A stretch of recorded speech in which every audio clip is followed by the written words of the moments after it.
بسم الله الرحمن الرحيم والصلاة والسلام على سيدنا محمد وعلى آله وصحبه أجمعين. خوێنکاران ئەوڕۆکەش باسی هاوینی پۆلی دوازدەتان بۆ دەکەین. من یاسین حوسێن لەگەڵتانم لە کۆلێژی توبعام پزیشکی گشتی خوێنکاری مەرعەلە یەک کە دەکاتە پارساڵ 2022-2023 قۆناغی پۆلی دوازدەم الحەمدولیلا بە سەرکەوتووی تێپەڕا و ئەمڕۆکەش بڕیارماندا کەوا باسی پۆلی دوازدە بکەین بە کورتی واروها باسێکی تەواوی هاوینی پۆلی دوازدە بکەین و ئەو ڤیددیۆی کەوا بۆ ئێوەی خوێنکاری دروست دەکەین ئەم ڤیددیۆیە بە کاملی پێک دێت لە ئەم ڤیددیۆیان بە کاملی پێک دێت لە بەرهەمی نزیکەی 5 بۆ 6 کاژێر لە سێریکردنی ڤیددیۆەکانی تری یوتوب واروها کاملی ئەزمموی ئەو کەسانەی کەوا لە پۆلی دوازدەدا دەرچون واروها ڤیددیویان لەسە دروست کردووە وەروها بۆنمونە ئەو کەسانەی کەوا هانی خەڵکی دەدەن و سیمینار ڕێدەخەن دەربارەی پۆلی دوازدە بەشێکی زۆرم سەیری کردو و ئەزمموی خۆم تێکاڵی کرد بۆ دروستکردنی ئەم ڤیددیۆ دەربارەی هاوینی پۆلی دوازدە. هاوینی پۆلی دوازدە بە زانستی و ئەدەبی باسێکی کورتی لێوە دەکەین. لە پۆلی 11 دەرچین و نازانین چۆن بخوێنین بۆ پۆلی دوازدە. ئایا چ کارێک ئەنجام بدەین لەم هاوینەشماندا؟ لەم ڤیددیۆدا باسی ئەم خاڵانە دەکەین. قۆناغەکانی پۆلی دوازدە ئایا پۆلی دوازدەت دابش دەبێت بۆ چەند قۆناغ بۆ چەند بەش وەروەها باسی هاوینی پۆلی دوازدە دەکەین بە گشتی و ئەزمموی خۆم باسی ڕێخستنی ژیانی خوێنکار دەکەین کەوا بەڕاستی زۆر گرنگە ئەو کەسەی نەتوانێت کاتەکانی ڕێک بێخێت نەمتوانێت خۆی لەگەڵ کاتەکانیدا ڕێک بێخێت ئەو کەسە سەرکەوتو نابێت لە پۆلی دوازدەدا. دابشکردنی هاوینی پۆلی دوازدە بۆ چەند بەش دابەشی دەکەین وەروەها جۆرەکانی خوێندن و کام جۆر لای من پەسەندترە بۆ منە ئەو قوتابیانی کەوا لە پۆلی 11 دەچن بۆ پۆلی دوازدە چەند ڕێگەیان لە بەردەمدایە بۆ خوێندن ئایا تەنها پەیمانگە و دەورە هەیە یاخود تەنها مامۆستای خصوصی هەیە یاخود شتی تریش هەیە کەوا بەم ساڵەی دوایی زۆر پەرەی پێدەدرێت.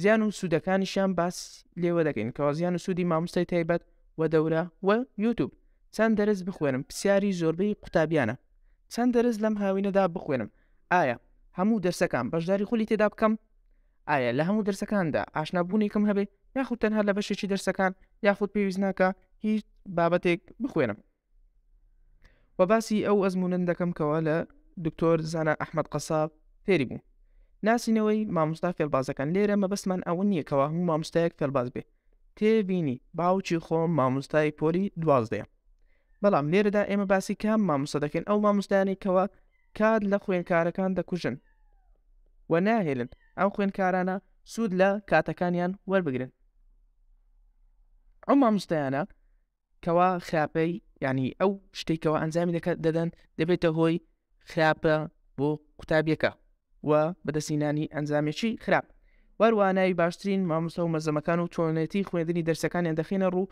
چۆنێتی خوێندنی هەر دەرسێک ڤیددیۆشی تایبەتمان لەسەر دەبێت ئینشاءڵڵا و مەرزەمە باشەکانی قۆناغی پۆلی دوازدە بۆیش ئەم ڤیددیۆی ئامادە دەکەم چکە من پارساڵ با بڵێن قۆناغی پۆلی دوازدەم تەواو کردیەوە و لە زۆر مەرزەمەکاندا زانیاریمان دەربارەی هەیە کە ئەو مەرزەمەیەکی باشە یاخود خراپە من کەسێک نیمە 5 ساڵ بێتەوەم کردی نازانم کەوا ئێستاکە کام مەرزەمە باشە و لەبەرەوەی زۆر لە قوتابیەکان باسی داوامە لێ دەکەن لە کۆمنتەکان کەوا ناوی مەرزەمەکانیان بۆ بنووسین بۆیە ئێمە ڤیددیۆیەکی کامی لەسەر دەکەین ئێستاکەش با دەست پێ بکەین. بسم الله. قۆناغەکانی پۆلی دوازدە پۆلی دوازدە دابش دەکەین بۆ 5 قۆناغ ئەم قۆناغانە چینە ئەم قۆناغانە بە کورتی هاوینەکەیەتیکەوە ئێستا عالیەن ئەو تەڵەبانێکەوە لە پۆلی 11 دەرچوون لە ناو ئەم قۆناغەدانە وەروە خوێندنی قوتابخانەی وەرزی یەکەم و وەرزی دووەم وەروە ئەو کاتەی کەوا ئیزندا ئەوجێ ئایا چ ڕۆژە یاخود هەشتا ڕۆژ دوای ڤیددیۆیەکی کاملمان لەسەر دەبێت چۆن بتوانین ئەو کاتە بە خۆمان درێژکەنەوە وە سوودێکی تەواو بە خۆمان بگەنین وەروە کاتی تاقیکردنەوەی وزاری و ئەو کەسانەی کەوا ئەم 5 قۆناغا بە جوانی بەڕێ دەکەن ئەو کەسانە لە کۆتاییدا پاداشتی هەوڵدانەکەی خۆیان بە پاداشتێکی زۆر چاک وەردەگرنەوە بەڵام ئەو کەسانی کەوا نەتوانین مامەڵە لەگەر ئەم کاتانەی خۆی دابکات بۆ نمونە هاوینەکەی هیچ نەخوێنی تەنها چار بەشەکەیت کە بخوێنی لە کۆتاییدا زۆر ئەگەی ئیلا زۆر خۆیمان دیکە لە چار بەشەکەی تر ئەگەرنا ئەنجامەکی زۆر باش ناتوانێت بەدەست بهێنێت. گرنگی ڕێخستنی ژیانی قوتابی لە پۆلی دوازدەدا تەنها خوێندکار نییە کەوا ئێمە تەنها باز دە خوێندنەکەی بکەین بەڵکو ژیانیش هەیە. بۆیە ئێمە دەڵێن گرنگی ڕێخستنی ژیانی قوتابی. وهروە خەڵکانێکی لە دەوروبەرە، خێزانی هەیە، ئاوڕێی هەیە، کارکردنی هەیە، دەرمێ سەیرانی هەیە، میێوانداری کتێب خوێندنەوە، وهروە نێژەکانی سۆشیال میدیا، کێشەی ئابووری، کێشەی کۆمەڵایەتی تەندروستی، هەتە دوای ئەو شتانەی کەوا لە ژیانماندا ڕوو دەدەن. وەروە بابەتێکی تریش هەیە کەوا لەم ساڵدا زۆر زیاتر پێویستە جەختی بخرێتە سەر، ئەویش بابەتی خوێندنە، سەعیکردن، وەروە بێزاربوون لە پۆلی 12، ساربوونەوەی تاقیکردنەوەکان، مامۆستایەکانی، کتێبەکانی، مەرزەمەکانی، ژیانی خوێندکار بەگشتی، هاوپۆلەکانی، ئەو کاتێکەوە لە دەوامدا بەسەری دەبات چۆنیەتی خوێندنی، وەروە ئەو ژیانی کەوا هەیەتی. ئایا ئەم خوێندکارە قسەی کۆمەڵگا زۆر جارێ قسەی کۆمەڵگا دەرئەنجامێکی نەرێنیان هەیە یاخود ئەرێنیان هەیە. دابشکردنی هاوینی پۆلی 12 لێرەدا بابەتەکەمان بە جددی دەستی پێدەکە. بۆیە پێم باشە هەمووتان قەلەم و کاغەزێکتان لابێ یاخود ئەو شتانەی کەوا دەڵێن بە جوانی جێی بۆ ڕابگرن.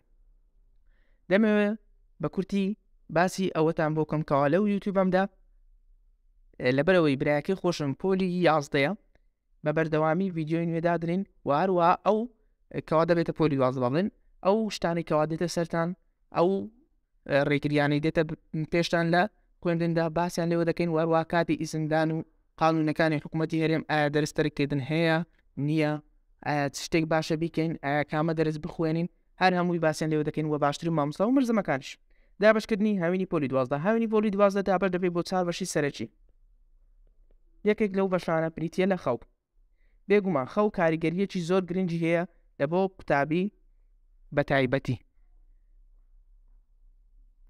داوا لێبوردنەکەمەوە پشی لە وازم لێنین بلا کوریاف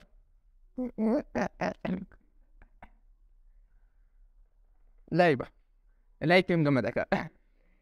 خەو پێداویستیەکان کات بەسەربردن خوێندن ناکرێت تەڵەبە لە هاوینی پۆلی 12دا ئەوەندە خۆی مادیکە کەوا لە کاتی خوێندندا سار بێتەوە، بەڵکو پێویستە خۆی لا ڕابێنی بۆ پۆلی 12 کەواتە هاوینی پۆلی 12 بۆچی بەکاردی ئێمە ئەو هاوینە تەنها بەوە بەکاردێنی لێ ڕابین لە کەش و هەوای پۆلی 12 بزانین کەوا ژیانی پۆلی 12 ڕێخستنێکی بۆ بکەین. ناکرێت تۆ کەسێک بینی بتوێ فێری مەلەوان بکەیت دەم و دەست فڕی دەیتە ناو مەلەوانگە و هیچ کەسێکی لە دەور نەبێ، بەڵکو پێویستە جاری یەکەم ئەگە فڕێش بدەیتە ناو ئەو ئاوەکەی کەمێک نزم بێت. جاری یەکەمش کەوا قوتابی خۆ لێ ڕادێنی لە خوێندن پێویستە جاری یەکەم خوێندنەکەی کەم بێت، نەوەک خوێندنێکی ئەوەندە زۆر بێت یاخود دەم و دەست پێ بکە هەر حەف باوەت هەر حەفوانە دەست بە خوێندنیام کات و بابەتەکان تێکەڵ بکات. خەو کاریگەریەکی زۆر گرنگی هەیە، باشترین خەو 7 بۆ 8 کاتژمێرە بە تایبەتی لە شەودا. واتە چۆن ئەم هەفتەی کەوا لە بەردەستاندایە کەوا تازە لە پۆلی 11دا دەرچوون دەچن بۆ پۆلی 12 پێویستە خوێندن خەوتان ڕێک بخەن پێش خوێندن. یعنی ئێستا ئێوە هەفتەیەک پشوو بە خۆتان بدەن کەوا پۆلی 11تان تەواو کردووە، با ئەو هەفتەی لە ماڵەوە ئیسراحەت بێن هەتاوەکو ڤیدیۆیەکی ترتان بۆ دادنێم دەربارەی ئەو بابەتانە و ڤیدیۆیەکانی ناو یوتیوب و ئەو شتانی کەوا سوودتان پێدەگەین و چەند بابەت بەشداری تێدا بکەم و بابەتەکان و ناوی مەرزەمە و مامۆستا چاکەکان. بەڵام تاکو هەفتەیەک پێم باشە بە تایبەتی تازە کارتان وەکتۆ تاکو چەند ڕۆژێک خەوی خۆتان ڕێک بخنەوە. بۆ نمونە تۆ سەعات 9 مێژی ئیشایەت کردو و باشتر وایە بخەوی یاخود سەعات 10 و سەعات 5 بۆ 6 بەیانی هەڵسابی لە خەو، چکە ئێستاکە ڕۆژ زوو هەردێ، بۆیە پێویستە کەوا زۆر زوو هەستن لە خەو و ئەوەش کارێکی زۆر گرنگە، تکایە بەکەم لە خەو مەڕوانن. پێداویستیەکان ئەوەی خەو ڕێک بخا هەموو کارەکانی خودی خۆی ڕێک دەکەوێت. پێداویستیەکانی ئەو کەسەکەوە نوێژکردن و ناخواردن و خۆشوشتن و شتانی کەوا زەڕوریەتن باشە. وەروە کات بەسەربردنی هاوڕێ سەیران بازار سیمینار هەتە دوای هەتە گەیم تۆپانێ یاریکردن ئەکسبۆکس بێ ئاتاری بێ هەر شتێک. وەروە بەشێکی تری هەیە کەوا لەم ساڵدا زیاتر پێویستە جەختی لەسەر بکاتە سەر ئەویش بریتیە لە خوێندنەکەی. ئێستاش ئێمە زیاتر باز لەو خوێندنە دەکەین، بەڵام پێویستە ژیانی قوتابی بەلاوە نەندێ، چکە ئەم قوتابیە ئەگە بیوێت ئەنجامێکی باز بەدەست دێنێ پێویستە خەوەکەی تەواو بێ، پێداویستەکانی تەواو بێ، حتا کات بەسەربردنیش بۆەوەی گەشتبین بێ قوتابێکی وەروەها هەموو ئەو شتانی کەوا دێنە سەڕێ. جۆرەکانی خوێندن لەم هاوینەدا وە کام جۆرم لا پەسەندرا. لە ئێستادا باسی ئەوە دەکەین کاتێکەوە خوێندکار دەبێتە قۆناغی پۆلی 12 لە پۆلی 11 چەند ڕێگای هەیە بۆ خوێندن. سێ ڕێگای زۆر سەرەکی هەیە، ئەویش دەورە و پەیمانگە و خوێندنگەکان، مامۆستای خصوصی و هەروەها یوتیوب. کامم لەلا باشترە؟ بەبێ گومانی مامۆستای خصوصی بۆ دەرەوە. مامۆستای خصوصی هیچ سوودی نییە بەڕای من، تەنها کات کوشتنە. ئیلا ئەگەر خوێندکارێک زۆر بێمستەوا بێ، لەبەرەوەی مامۆستای خصوصی تەنها کات لە خوێندکار دەبە بەڕای من، چونکە پێویستت پێی نییە تۆ کەوا توانیوتە لە پۆلی 11دا دەربچیت یاخود پۆلی 10 و پۆلی 11 خوێندووە، پێویست ناکات خەوا مامۆستای خصوصی بگریت. هەم تەکلیفێکی مادی زۆر دەکا، هەم سوودێکی زۆریشت پێ ناگەێنێت. دەورە و پەیمانگە و قوتابخانەکان لەم کاتەدا کاتی ڕیکلامە بە تایبەتی بۆ ئەو دەورانەی کەوا دەکرێتەوە هەروە پەیمانگەکان و مامۆستایەکان ڕیکلام بۆ خۆیان دەکەن کەوا کامیان باشتر و کامیان دەورەی قەڵە باڵغترە و کامیان نەتیجە و دەرەجەکانی باشترن. بەڕای من دەورە و پەیمانگەکان کارێکی زۆر چاکە بەشداری تێدا بکەیت، بەڵام بەشداری لە چەند دەرسیدا بکەم و ئەویش لەو ڤیدیۆدا باسی لێوە دەکەیت. وە سوود و زیانەکانی دەورەت چییە؟ واروها یوتیوب، من خودی خۆم لەسەر یوتیوب خوێندوومە، بەڕاستی پێم لە هەمیان باشترە، بەڵام کەسایەتی ئەو کەسێکەوە دەخوێنش فەرق دەکات. ئایا ئەو کەسە دەتوانێت کاتەکانی خۆی زەبط بکات و بە یوتیوب بخوێنێت؟ ئەوەش بۆ ئێوە بەجێڵم. خودی خۆم یوتیوبم پێ باشە لە بۆی هەموو مامۆستایە باشەکانی تێدا بەردەستە و ئەو ڤیدیۆیانە دەتوانین چەند جارێک دووبارە بکرێتەوە. زیان و سوودەکانیان مامۆستای تایبەت هەروەکو گوتم جاروێ ئەو تەڵەبەیە دەچی حەب مامۆستای تایبەت دەکرێت. ئەو مامۆستایانە یعنی بەڕاستی نازم چۆن وەختیان لە دەبینێتەوە حەوت مامۆستاس ئەو سەردانی دەکەی یاخود ئەوان سەردانی دەکەن، ئەو حەوت کاتە لەکوێ دەبینێتەوە هەموو هەفتان هەر مامۆستای و یەک دوو بابەتی هەیە، اینجا ئەو تەڵەبەیە چۆن بە بەڕاتەگا بێ. بەڕای من مامۆستای تایبەت ئەتاگە وانەیەکی بێ پێم باش نییە، لەبۆی هیچ پێویستیەکت پێی نییە. ئەو کەم و کوڕی جەنابەت هەتا یاخود هەر خوێندکارێکی هەیە یاخود خودی خۆم هەم بووە، دەتوانین بەبێ مامۆستای تایبەت بەبێ مامۆستای خصوصی پڕی بکەینەوە. بەڵام ئەگەر توش مامۆستای تایبەت گرتەوە دەتوانین لەگەری بڕی، بەڕای من ڕێگایەکی باش نییە. بابەتی دووەممان بابەتی دەورێ. ئایا زیان و سوودی چییە؟ سوودەکانی ئەوەیە کەوا کادەکانت زەبط دەکەن، یعنی پەیوەست دەبی بە کاتەکەیەوە.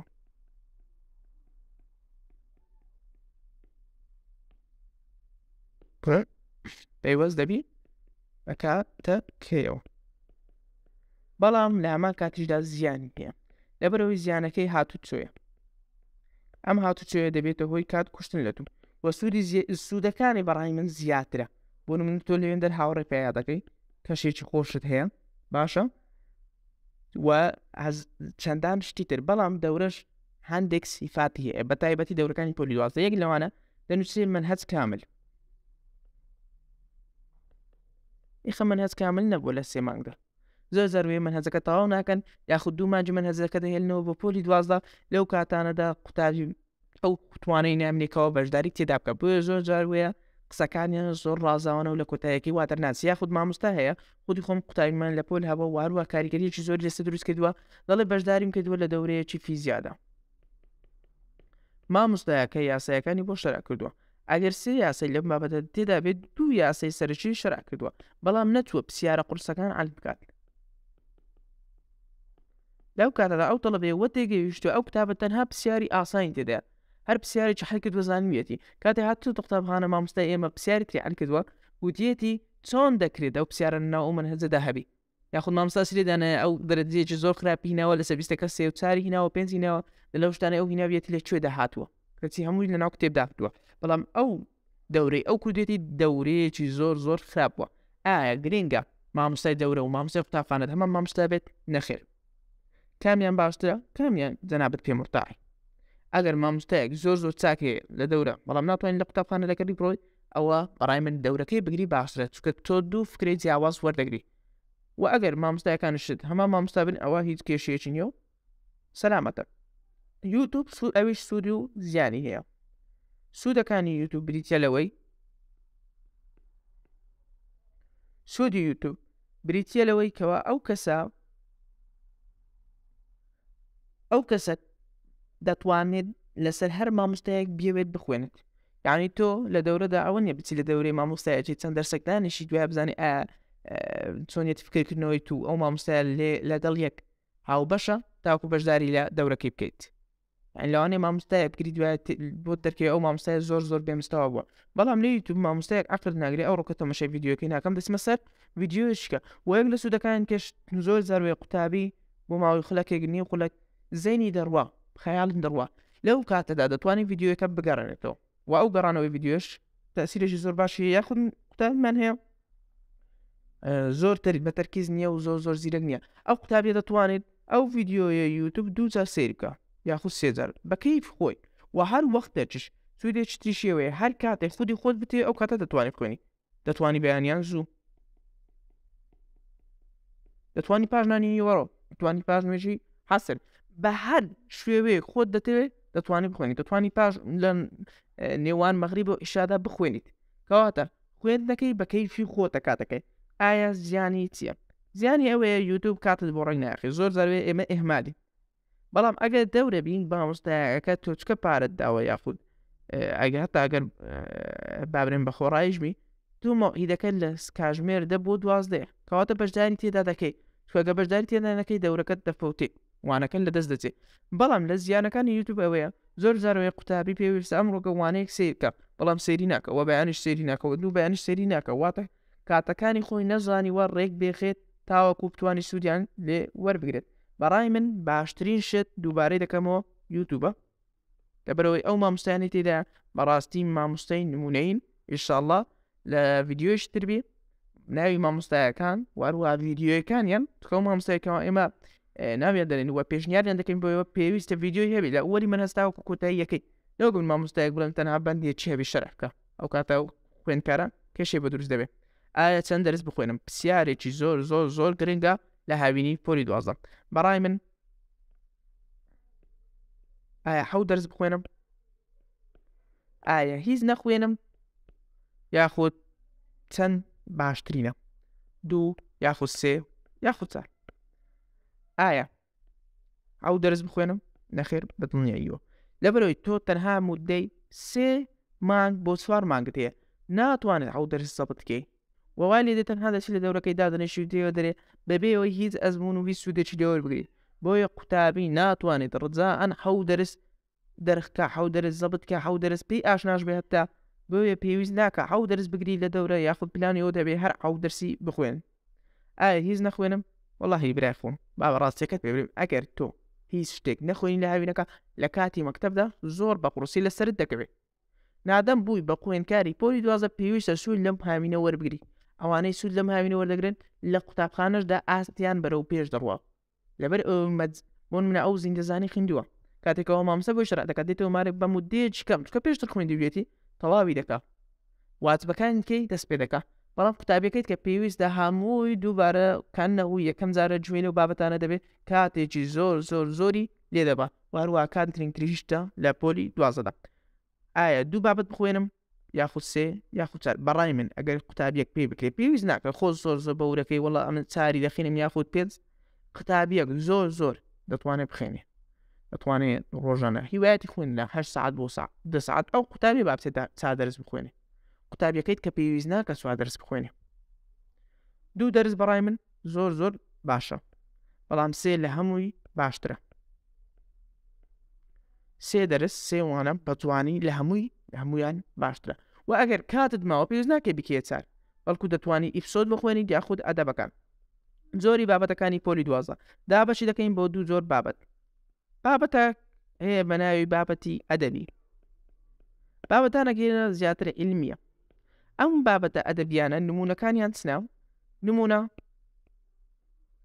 ئاین ئەوە بەداخەوە ئاین قەدرێکی زۆر لێکراوە لە پۆلی 12دا بەڕاستی بەڵێن ئەم ئاینە پیرۆزەی ئیسلام ئەم ئاینە خۆشیکەوە ئێمە هەمانە زۆر لەسەر قوتابیان قورس کردووە و منهەجێکی زۆر سادە و ساکاریشیاتە بڵێن بەڵام تەنها لە قوتابی قورس دەکەن دینەکەیان لە پێشاو ناشرین کردوون و هەروەها ئەدەبی کوردی ئیپسۆد یاخود ئەو بابەتانەی ترکەوە پێویستیان بە لەبەر کردنە. بابەتی تریشمان هەیە وەکو بابەتە علمیەکان ئەم بابەتە ئەدەبیانە لەسەر خودی خوێندکارە، واتە پێویستە خوێندکار خودی خۆی بخوێنێت. مامۆستا ئەگەر بۆت ئاسان بکات تەنها سەتا یەکی لەدەست بۆت ئاسان بکە.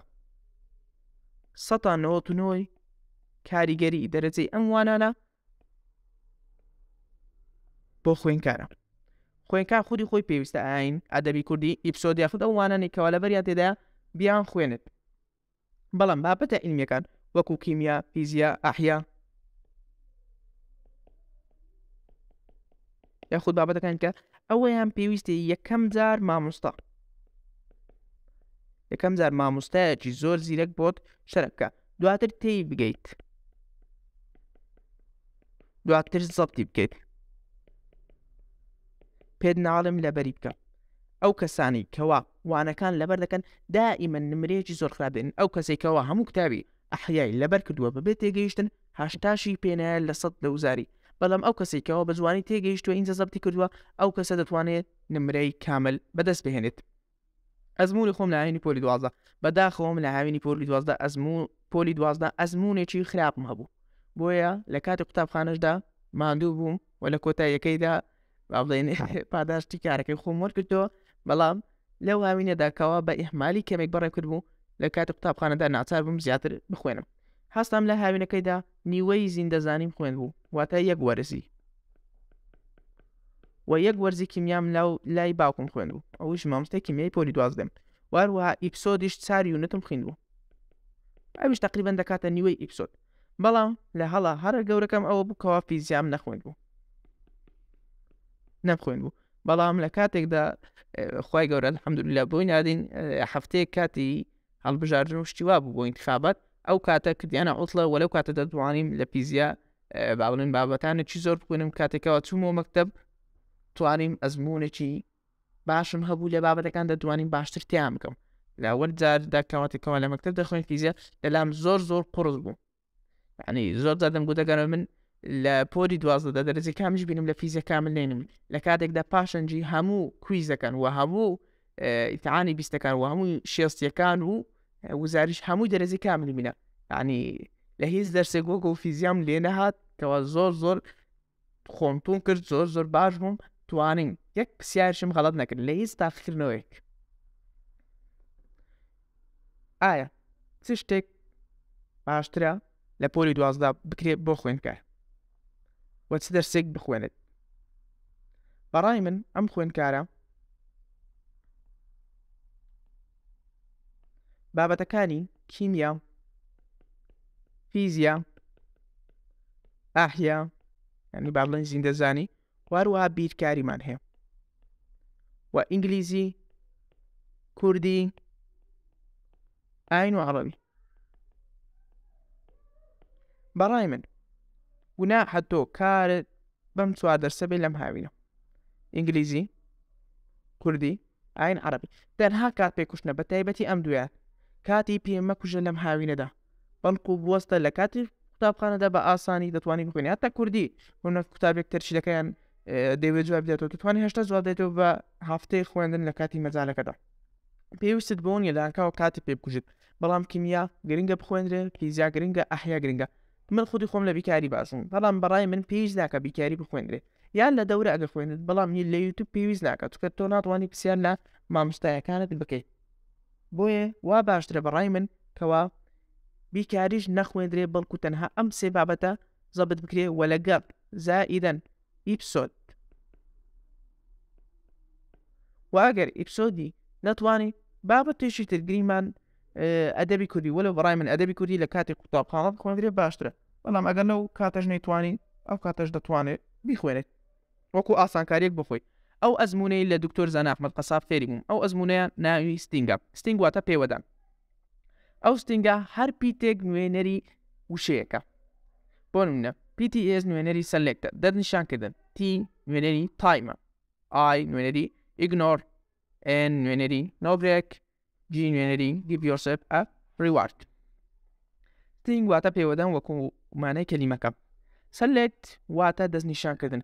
ئەمن ئەوڕۆ هەر دەستم قوتابی پۆلی 12مە ئایا بکەم یەکەم جار دەستنیشانی ئەو بابەتانە بکە کەوا دەتەوێت بیخوێنێت. هەفتەیەکی تر تۆ دەتەوێت زین دەزانی دەست پێ بکەی دەست بە خوێندنی بکەیت دەست نیشانی بکە جاری یەکەم لەسەر ڤیدیۆ یاخود لە دەورە کەمێک ئەزموو بەیا دەکەی دواتر دەتوانین دەست نیشانی بابەتەکان بکەیت بۆ نمونە من یەک کەرتی زین دەزانی دەخوێنم بە 5 ساعات بە 5 کاتژمێر بە 4 کاتژمێر دەست نیشانی بابەتەکە بکەم و پاش ئەوەی دەست نیشان کرد کاتی بۆ دابنێ بە چەند کات ئەم بابەتە کۆتایی پێدێ وهروە ئیگنۆر ئەو ئیگنۆرە بۆ چ بەکاردێت بۆ بابەتی مۆبایل و هەروە ئینتەرنێت و ئەو نۆتیفیکیشنانەی کەوا بۆ دێت واتە لە کاتت دەبا یعنی ئاگادارکردنەوەیەکت بۆ دێ ئەو ئاگادارکردنەوەی دەبێت بەهۆی ئەوەی کەوا تۆ لە خوێندنەکەت داببڕیت ئێن واتە نۆبرێک لێرکوانە من پێم باش نییە بەڵام لێرکوانە دەبم مامۆستا باسی چی کرد باسیەوەی دەکرێتگە خوێندکارێک بیەوەی کاتەکەی یەک کاتژمێر بێت پێویست ناکە هیچ برێکێک وەربگرێت کاتژمێرێک واتە چارێک یاخود نیویش بەڵام تۆ ئەگە ویستە 4 کاتژمێر بخوێنی یاخود 5 کاتژمێر لەم ڕۆژەدا بخوێنی لە سێک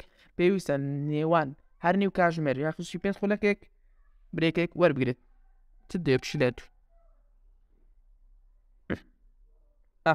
پاشەنجی جی